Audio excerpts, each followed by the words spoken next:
Bismillahirrahmanirrahim. Assalamualaikum warahmatullahi wabarakatuh. Alhamdulillahi rabbil alamin. Wabihi nasta'inu ala umuri dunya waddin. Wassalatu wassalamu ala ashrafil anbiya'i wal mursalin wa ala alihi wa ashabihi ajma'in wa ala man sara ala nahjihi ila yaumiddin. Allahumma 'allimna ma yanfa'una wanfa'na bima 'allamtana wa zidna 'ilman ya rabbal alamin. Rabbi shrah li sadri wa yassir li amri wahlul 'uqdatam min lisani yafqahu qawli, amma ba'd. Fa inna asdaqal hadithi kitabullah wa khairal hadi hadi Muhammadin sallallahu alaihi wasallam wa syarral umuri muhdatsatuha fa inna kulla muhdatsatin bid'ah wa kulla bid'atin dhalalah wa kulla dhalalatin finnar. Ikhwani fillah, a'azzani Allah wa iyyakum. Alhamdulillah, kita panjatkan puji kehadirat Allah Subhanahu wa taala serta syukur kepadanya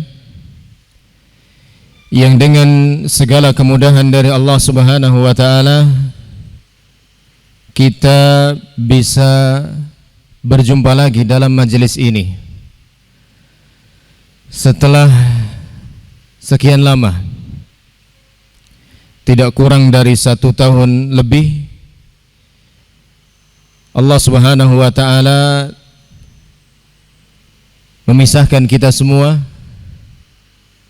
dan itu tentu termasuk bagian daripada ketetapan Allah Subhanahu wa taala yang wajib kita imani.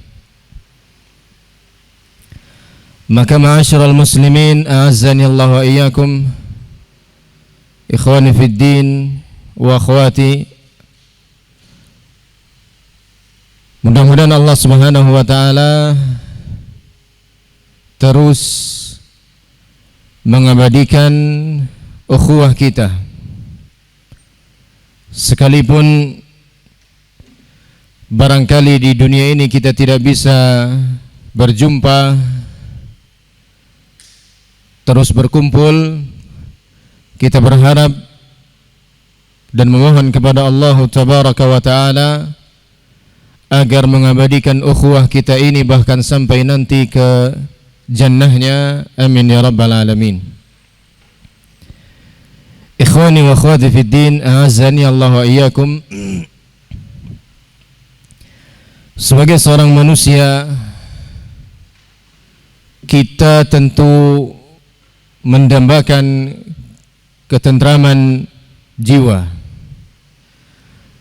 ketenangan batin. Bahkan hal ini juga merupakan hal yang menjadi dambaan semua orang tanpa terkecuali, apakah dia mukmin ataukah dia orang yang tidak beriman kepada Allah Subhanahu wa taala. Dia pasti menginginkan ketenangan jiwa, ketentraman batinnya, karena segala fasilitas kehidupan yang kita miliki tidaklah lengkap rasanya, atau bahkan tidak ada artinya jika jiwa kita, batin kita tidak pernah merasa tenang, tidak pernah merasa tentram, selalu ketakutan, gelisah, khawatir dan lain sebagainya, di mana itu semua pasti akan mempengaruhi lezatnya kenikmatan serta fasilitas yang Allah berikan kepada kita. Oleh karenanya lah, di antara karakteristik ahlul jannah yang sangat khas, kental sekali mereka miliki adalah ketentraman batin. Ketentraman batin, ketenangan jiwa. Apa kata Allah Subhanahu wa taala? wa naza'na ma fi sudurihim min ghillin, dan kami cabut dari dada-dada mereka penyakit al-ghil. Ghil itu semua hal yang mengganggu ketentraman batin. Ikhwanan ala sururin mutaqabilin, mereka semua bersaudara, saling melihat satu sama lain di atas dipan mereka bertelekan. Maka inilah yang insyaallah akan menjadi pembahasan kajian perdana kita di pekan hari ini, tentang sebab-sebab syar'i ketentraman jiwa, ketenangan batin. Tentu apa yang akan insyaallah kita sebutkan di sini tidaklah kesemuanya, hanya sebagian saja. Akan tetapi semuanya bersumber dari Allah Subhanahu wa taala dan Rasulnya sallallahu alaihi wasallam. Oleh karenanya lah kita sebut dengan sebab-sebab syar'i, yaitu yang bersumber dari syariat Allah Subhanahu wa taala, imma minal kitabi wa imma minas sunnati. Kalau bukan dari Al-Qur'an, ya berarti dari sunnah Nabi sallallahu alaihi wasallam. Kenapa kita wajib mengetahui ketentraman, sebab-sebab ketentraman hati yang bersumber dari Al-Quran atau As-Sunnah?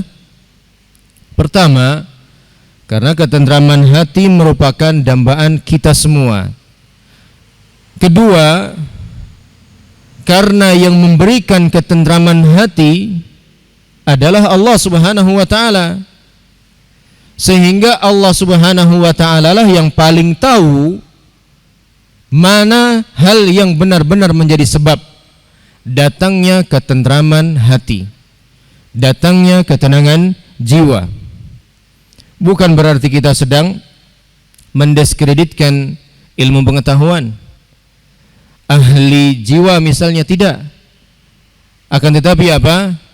Kita lebih ingin mengupayakan hadirnya ketentraman hati kita, jiwa kita, dengan sebab yang Allah Subhanahu wa taala sudah jelaskan atau Rasulullah sallallahu alaihi wasallam sudah sampaikan.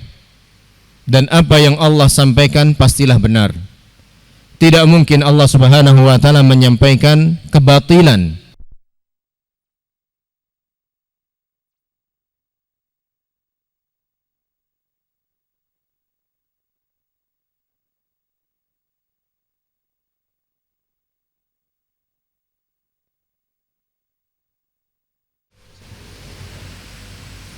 Nah, di antara sebab-sebab tersebut, yang pertama adalah apa yang Allah Subhanahu wa taala firmankan di dalam surah An-Nur ayat 55, yaitu beriman kepada Allah Subhanahu wa taala. Allah Subhanahu wa taala berfirman, وعد الله الذين آمنوا منكم وعملوا الصالحات لا يستخلفنهم في الأرض كما استخلف الذين من قبلهم ولا يمكنن لهم دينهم الذي ارتضى لهم ولا يبدلنهم من بعد خوفهم أمنا. Allah Subhanahu wa taala menjanjikan orang-orang yang beriman dan beramal saleh di antara kalian akan menjadikan mereka sebagai khalifah di muka bumi, sebagaimana Allah Subhanahu wa taala telah menjadikan orang-orang sebelum mereka sebagai pemimpin. Dan Allah Subhanahu wa taala akan mengokohkan agama mereka bagi mereka yang Allah ridhai, dan Allah akan menggantikan rasa ketakutan mereka dengan keamanan, rasa ketakutan mereka dengan ketentraman. Maka yang pertama dari sekian banyak sebab yang telah Allah Subhanahu wa taala dan Rasulnya sallallahu alaihi wasallam jelaskan adalah beriman kepada Allah Subhanahu wa taala. Walhamdulillah, kita semua yang hadir di sini beriman kepada Allah Subhanahu wa taala. Maka tinggal bagaimana saja kita menjaga keutuhan iman ini. dari segala hal yang bisa merusaknya, seperti kesyirikan, seperti kemunafikan, seperti riddah, kekufuran, dan lain sebagainya. Maka jangan sampai kita pernah merasa cepat puas diri, sudah merasa baik dan kuat tauhidnya, akidahnya, imannya. Jangan pernah merasa demikian. Karena sikap seorang mukmin yang tepat adalah senantiasa merasa khawatir kalau dirinya tersusupi penyakit kesyirikan yang merusak keimanannya kepada Allah Subhanahu wa taala, atau kekufuran, atau kemunafikan, atau riddah, keluar dari agama Allah Subhanahu wa taala dengan berbagai macam faktornya. Kenapa kita harus bersikap demikian? Jangankan kita yang lemah iman, yang tidak ada garansi dari Allah Subhanahu wa taala mati dalam keadaan mukmin dan muslim. Para nabi saja itu sampai akhir hayatnya masih mengkhawatirkan masuknya kesyirikan pada diri dan keluarga mereka. Para nabi, bukan kita.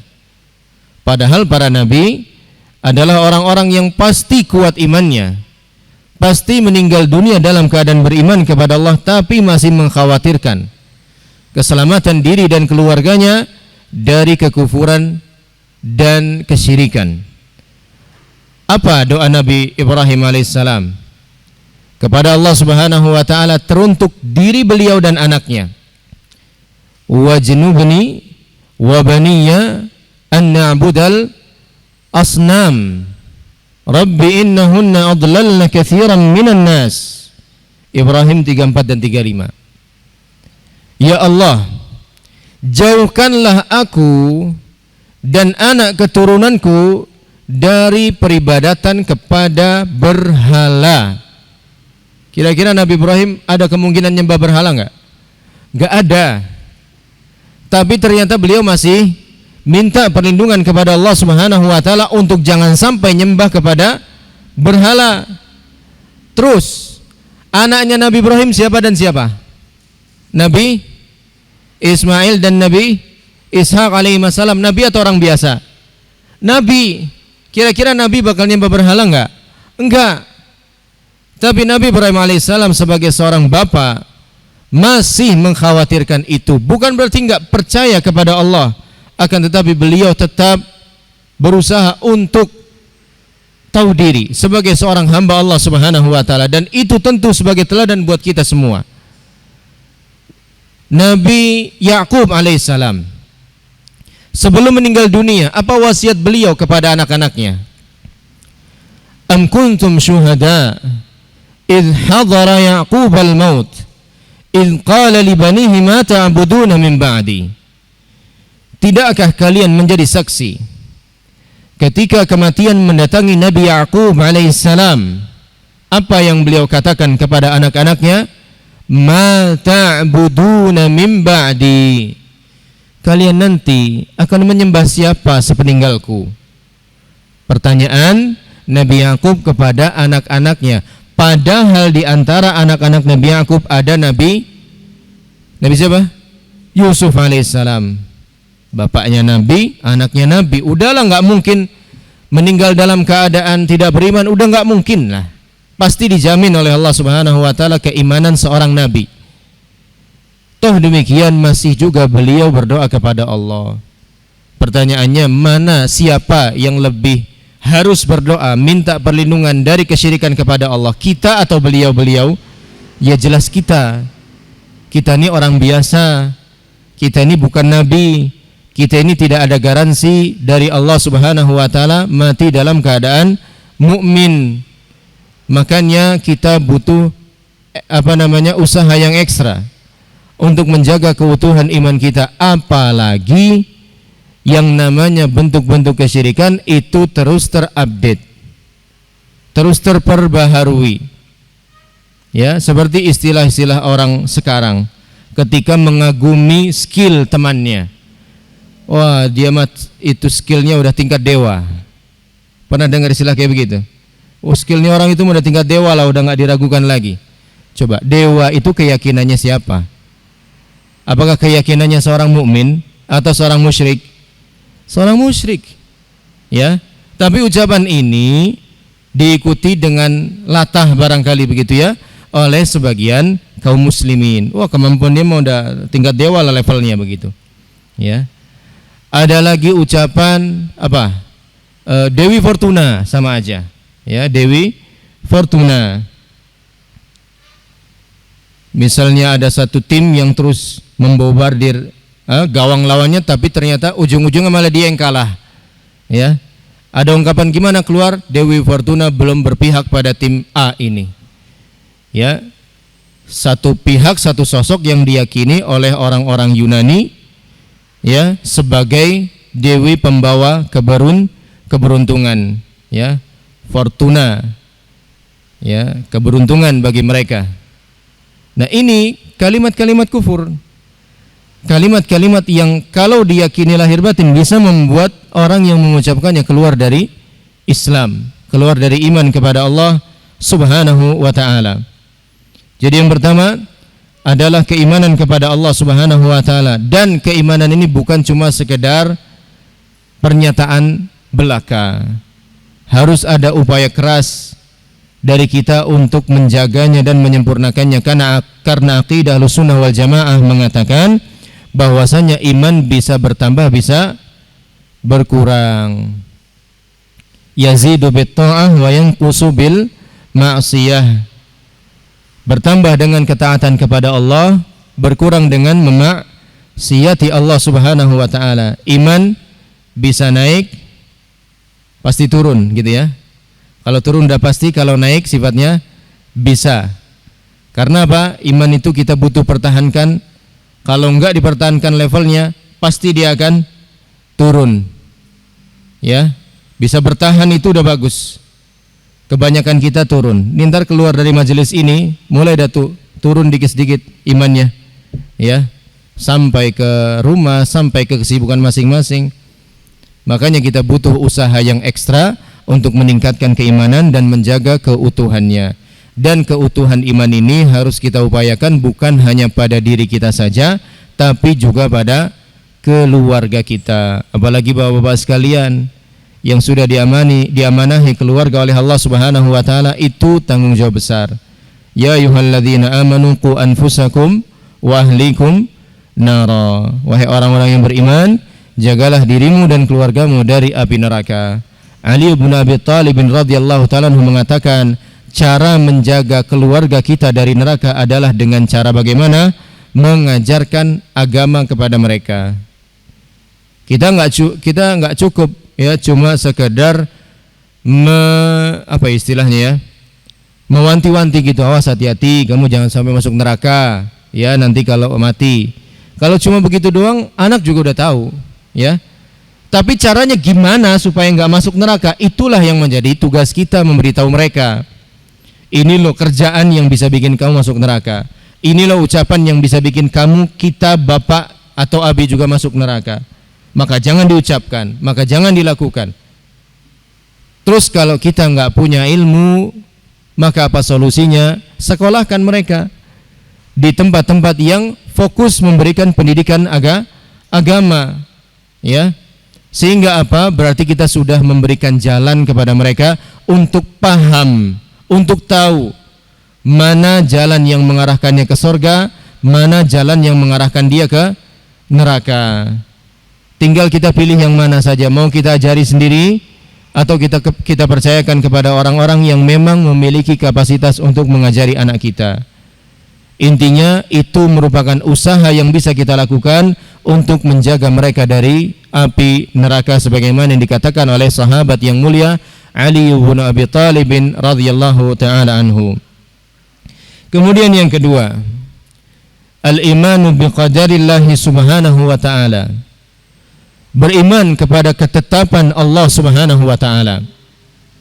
Allah berfirman dalam suratul Hadid ayat 22 dan 23, ma asaba min musibatin fil ardi wala fi anfusikum illa fi kitabin min qabli an nabra'aha inna dhalika 'ala Allahi yasir likai la ta'sau 'ala ma fatakum wala tafrahu bima atakum wallahu la yuhibbu kulla mukhtalin fakhur.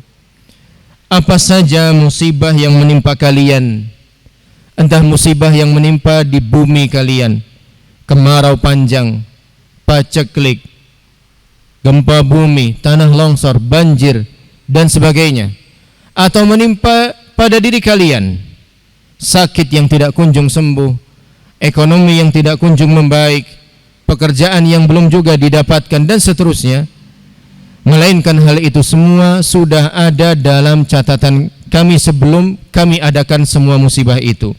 Yang demikian merupakan hal yang mudah sekali bagi Allah Subhanahu wa taala. Supaya apa kita tahu semua itu sudah Allah takdirkan? Kata Allah, likai la ta'sau 'ala ma fatakum. Supaya kalian tidak terlampau menyayangkan suatu hal yang terluput dari kalian. Kita kan nih seringkali punya rencana-rencana, seringkali punya target-target tertentu. Sudah kita upayakan gimana caranya rencana itu terwujud, terrealisasi. Sudah kita upayakan gimana caranya target itu tercapai. Qadarullah sampai akhir enggak juga terlaksana, enggak juga tercapai. Maka kalau kita tahu bab qada wal qadar, ketentuan Allah Subhanahu wa taala, hal yang demikian tidak akan menjadi suatu hal yang sangat kita sayangkan. Kenapa? Karena kita tahu target ini tidak tercapai padahal sudah kita usahakan karena memang Allah belum berkehendak. Ya sudah. Ya. Kita pengen anak kita misalnya sekolah di lembaga tertentu, qadarullah enggak diterima. Qadarullah dananya enggak cukup padahal kita sudah berusaha. Ya sudah. Itu sudah menjadi ketetapan Allah Subhanahu wa taala. Sedih wajar, tapi tidak terlampau berlarut-larut dalam kesedihan. Kita sudah berusaha untuk mengobati orang tua kita sampai berhari-hari harus tinggal di rumah sakit. Qadarullah beliau Allah Subhanahu wa taala wafatkan. Ya sudah, sedih ya sedih, boleh, tidak masalah, akan tetapi tidak berlarut-larut karena kita faham itu hal yang sudah Allah kehendaki. Pun sebaliknya sama. Ketika kita bisa memperoleh suatu hal yang kita inginkan, kita cita-citakan, kita dambakan, kita rencanakan, kita bahagia tapi enggak kebablasan. Kenapa? Karena kita sadar betul keberhasilan kita itu karena Allah yang menghendakinya. Bukan semata murni kegigihan kita, kehebatan kita dalam usaha, enggak. Ini diantara faedah belajar atau mengimani qada Allah Subhanahu wa taala. Ketetapan Allah Subhanahu wa taala agar tidak terjadi dua hal. Terlampau bersedih saat kehilangan sesuatu yang kita inginkan, tidak terlampau bahagia saat berhasil mendapatkan apa yang kita inginkan. Tenang hati, ada di tengah-tengah. Sedih ya sedih sewajarnya aja, tidak kebablasan. Sampai akhirnya menggugat Allah Subhanahu wa taala, ya Allah, apa salah saya? Apa dosa saya sampai saya harus menerima hukuman atau musibah seperti ini? Dia bertanya tentu bukan ingin tahu, tapi ingin menggugat Allah, mengingkari, seakan-akan dia protes. Saya ini enggak punya salah ya Allah, kok bisa-bisanya saya dapat musibah semacam ini? Dan apa yang dia lakukan, merasa tidak bersalah merupakan kesalahan tersendiri. Merasa tidak berdosa merupakan dosa tersendiri. Apa kata Allah Subhanahu wa taala? Fala tuzakku anfusakum huwa a'lamu bimanittaqa. Dan janganlah kalian tazkiyah, anggap suci diri kalian sendiri. Allah Subhanahu wa taala lah yang paling tahu mana hambanya yang benar-benar bertakwa kepada Allah. Kalian enggak bisa mengatakan kalian bertakwa, suci, enggak pernah bikin dosa, enggak bisa. Ya, semua itu hanya sekedar harapan, tapi kalau sampai memastikan tidak bisa. Maka sebab yang kedua agar Allah Subhanahu wa taala memberikan ketentraman batin kepada kita adalah dengan mempertebal iman kita kepada takdir Allah Subhanahu wa taala. Yang namanya musibah pasti terjadi, cepat atau lambat. Kita mau atau tidak mau. Kenapa? Karena Allah sudah berjanji akan berikan kita musibah. Ya, Allah sudah berjanji akan berikan kita musibah. Dan kalau Allah berjanji, mungkin tidak Allah ingkari? Jawabannya tidak mungkin, pastilah akan Allah tepati. Allah mengatakan wala nabluwannakum bisyai'in minal khauf wal ju' wa naqsim minal amwali wal anfusi was samarat wa basyiris sabirin. Dan sungguh pasti kami akan uji kalian. Bisyai itu kata Allah Subhanahu wa taala artinya dengan sedikit. Bisyai'in min wa lanabluwannakum bisyai'in minal khauf dari rasa ketakutan. Wal ju' rasa kelaparan, wa naqas kekurangan harta, buah-buahan dan jiwa. Akan tetapi berikanlah kabar gembira bagi orang-orang yang mau tetap bersabar, yaitu orang-orang yang ketika mereka terkena musibah mereka mengucapkan inna lillahi wa inna ilaihi raji'un. Musibah apapun itu, bukan hanya musibah kematian. Ucapan ini kalau di kita identiknya dengan musibah kematian, padahal itu umum, ya. Musibah apapun itu, kecelakaan, wal iyadzubillah, ya, tidak